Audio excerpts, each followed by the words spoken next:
جب انسان بیمار ہوتا ہے تو اس کا جسم بھی کمزور ہوتا ہے اور اس کا دل بھی ٹوٹنے لگتا ہے۔ اس وقت لوگ دو گروہوں میں بٹ جاتے ہیں۔ ایک گروہ کا کہنا یہ ہے کہ بس دعا کافی ہے، دوا کی ضرورت نہیں ہے۔ دوسرا گروہ یہ کہتا ہے کہ یہ سب مذہبی باتیں ہیں، صرف دوا ہی سب کچھ ہے۔ لیکن سوال یہ ہے کہ اسلام کیا سکھاتا ہے؟ اسلام نہ جذباتی انتہا سکھاتا ہے، نہ مادی غرور، بلکہ دعا، دوا اور احتیاط، یعنی متوازن اور حکیمانہ راستہ۔ آج ہم قرآن و سنت کی روشنی میں اسی متوازن طریقہ علاج کو سمجھیں گے۔ اسلام ہمیں سب سے پہلے یہ سمجھاتا ہے کہ بیماری کوئی حادثہ نہیں ہے، بلکہ اللہ جل شانہ کی طرف سے آزمائش ہے۔ قرآن کریم میں اللہ جل شانہ فرماتے ہیں کہ جب میں بیمار ہوتا ہوں تو وہی مجھے شفا دیتا ہے، یعنی کہ شفا دینے والی ذات اللہ جل شانہ کی ہے۔ بیماری ڈاکٹر کی وجہ سے نہیں آتی، اور شفا صرف گولی کی وجہ سے نہیں ملتی۔ اصل اختیار تو اللہ جل شانہ کے ہاتھ میں ہے، لیکن اس کا مطلب یہ نہیں ہے کہ ہم اسباب کو چھوڑ دیں۔ دعا صرف الفاظ نہیں ہے، بلکہ یہ بندے کا اللہ جل شانہ کے سامنے ٹوٹ جانا ہے۔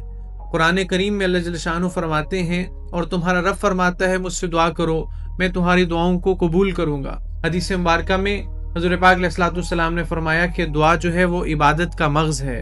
جب مریض دعا کرتا ہے تو اس کا دل مضبوط ہوتا ہے، امید پیدا ہوتی ہے اور مایوسی ختم ہو جاتی ہے۔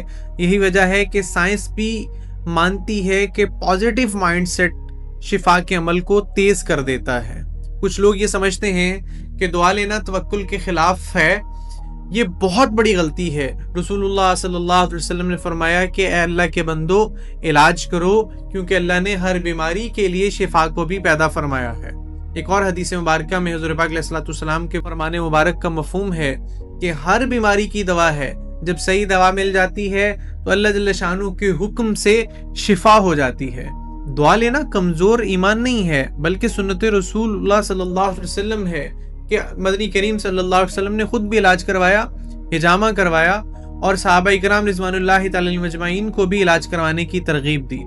اسلام صرف علاج نہیں سکھاتا، بلکہ پریونٹیو میئرز جو ہیں وہ بھی اسلام سکھاتا ہے کہ بیماریوں سے بچا کیسے جا سکتا ہے۔ رسول اللہ صلی اللہ علیہ وسلم فرمایا، کسی صحت مند کو کسی بیمار کے پاس نہ لایا جائے، یا کسی بیمار کو صحت مند کے پاس نہ لایا جائے۔ وبا سے متعلق حضور پاک علیہ الصلوۃ والسلام کی احادیث جو ہیں، فرمایا کہ اگر کسی علاقے میں طاعون ہو تم وہاں داخل نہ ہو، اور اگر تم وہاں ہو تو پھر باہر نہ نکلو۔ 1450 سال پہلے حضور پاک علیہ الصلوۃ والسلام کا مبارک فرمان جو ہم تک پہنچا، یہ آج کی زبان میں اس کو کوارنٹائن کہا جاتا ہے۔ کووڈ کے ڈیز میں آپ نے سنا ہوگا۔ اسلام کی اصل یہ سائنسی بصیرت ہے۔ اکثر لوگ کہتے ہیں کہ ہم تو اللہ جل شانہ کی ذات عالی پر توکل کرتے ہیں جی، لیکن توکل کا مطلب ہرگز لاپرواہی نہیں ہے۔ ایک شخص نے حضور پاک علیہ الصلوۃ والسلام سے پوچھا کہ یا رسول اللہ، میں اونٹ کو باندھوں یا اللہ پر توکل کر کے چھوڑ دوں؟ تو آپ صلی اللہ علیہ وسلم فرمایا کہ پہلے تم اونٹ کو باندھو، پھر اللہ جل شانہ کی ذات عالی پر توکل کرو۔ پہلے اسباب اختیار کرو، پھر نتیجہ جو ہے اللہ جل شانہ پر چھوڑ دو۔ اسلام ہمیں یہ سکھاتا ہے کہ صرف دعا کرنا اور دوا کو چھوڑ دینا یہ بہت غلط ہے، اور صرف دوا لینا اور اللہ جل شانہ کو بھول جانا یہ بہت بڑا خطرناک چیز ہے۔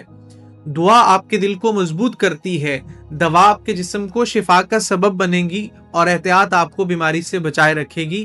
یہی ہے اسلام کا توازن نظام، کہ جب بیماری آئے تو مایوس نہیں ہونا، بلکہ دعا کرنی ہے، علاج کرانا ہے، اور احتیاط کو اختیار کرنا ہے۔ یہ تینوں مل کر نہ صرف جسم کو بلکہ ایمان کو بھی مضبوط کرتے ہیں۔